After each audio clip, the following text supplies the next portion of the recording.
Hello and welcome. It is Tuesday, April the 8th. This is the Greenbrier Valley Church of the Nazarene with your daily devotion.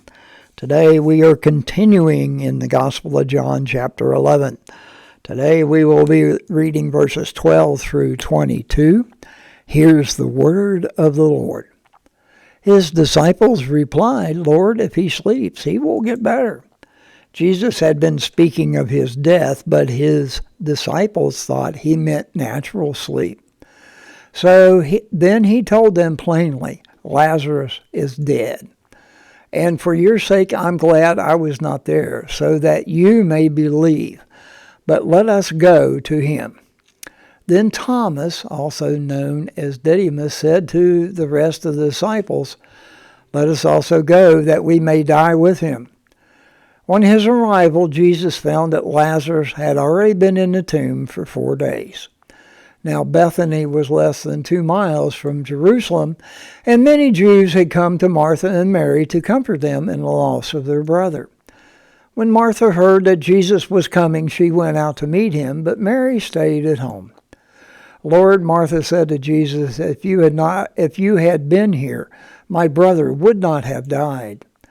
But I know that even now God will give you whatever you ask." And that is the word of the Lord.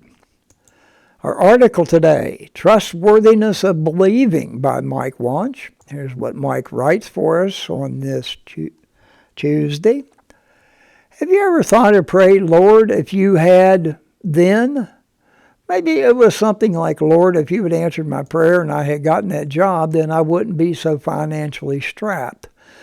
Or, "Lord, if you had healed my spouse, then he or she wouldn't have died of cancer." Prayers like those reflect our honest feelings, but by themselves they are spiritually short-sighted. Lazarus got sick and died. When Jesus showed up, Lazarus had been dead for 4 days.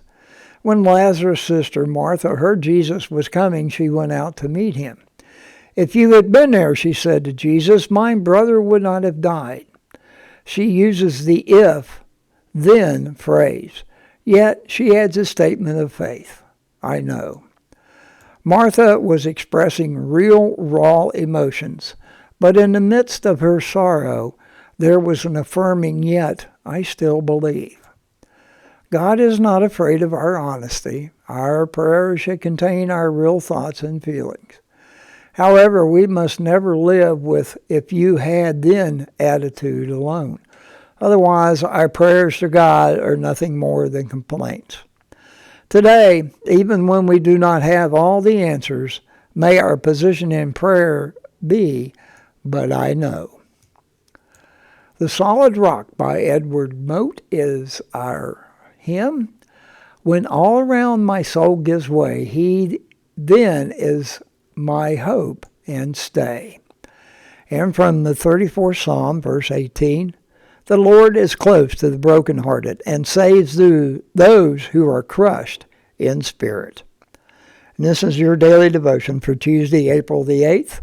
Have a blessed day.